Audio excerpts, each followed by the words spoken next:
Revolution of the Earth. While the Earth spins on its axis, it also goes around the Sun. This movement of the Earth around the Sun is called revolution. It takes the Earth a little over 365 days or 1 year to complete a revolution around the Sun. The path it takes around the Sun is known as its orbit. The Earth's orbit is elliptical, that is, shaped roughly like an egg. The distance between the Earth and the Sun varies from a minimum of roughly 147 million kilometers in early January, called the perihelion, to a maximum of roughly 152 million kilometers in early July, called the aphelion. The average distance of the Earth from the Sun is roughly 150 million kilometers. The plane in which the Earth goes around the Sun is called the ecliptic. Effects of the Earth's revolution. The revolution of the Earth, along with the tilt in the Earth's axis, causes varying lengths of day and night, changing seasons. If the Earth's axis was straight and not tilted, there would be no seasons, since every point on the Earth would receive the same amount of light each day of the year. Nor would there have been any variation in the lengths of day and night.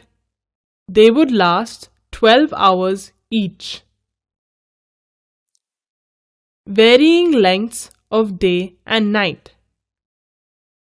If you travel on a summer day from the equator to the poles, you will notice that the lengths of days and nights can be very different, even though it is the same time of the year. This variation is due to the inclination of the Earth's axis. Look at the figure. You can see that for half the year, the northern hemisphere faces the Sun, while for the next 6 months, the southern hemisphere faces the Sun. A larger part of the hemisphere that faces the Sun gets sunlight. This means that the hemisphere facing the Sun gets longer days and shorter nights. This phenomenon is more noticeable the closer you get to the poles. At the equator, the days and nights are of equal length. The changing seasons. As we have already seen, the axis of the Earth is inclined at an angle of 23.5 degrees to its perpendicular plane. When this tilt in the axis is combined with the revolution of the Earth, we get the changing seasons.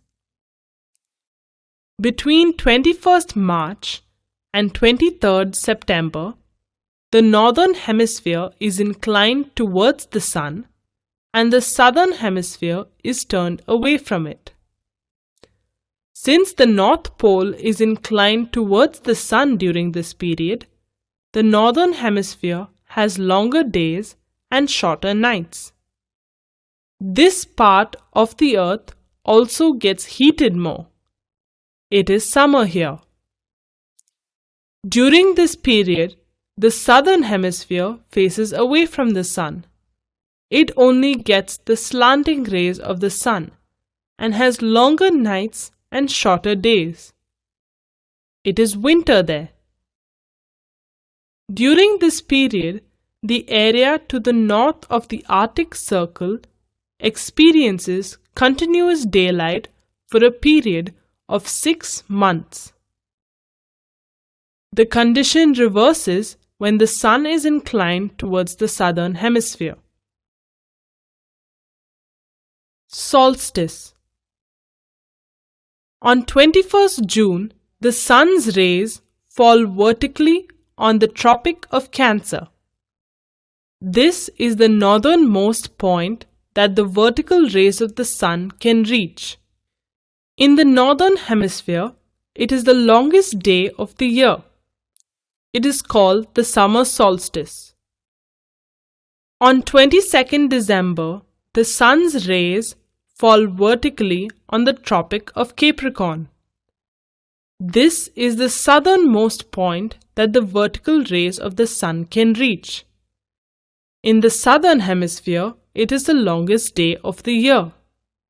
In the northern hemisphere, it is the shortest day of the year. It is called winter solstice. Equinoxes. On 21st March and 23rd September every year, the sun's rays fall vertically on the equator. These days are known as the equinoxes.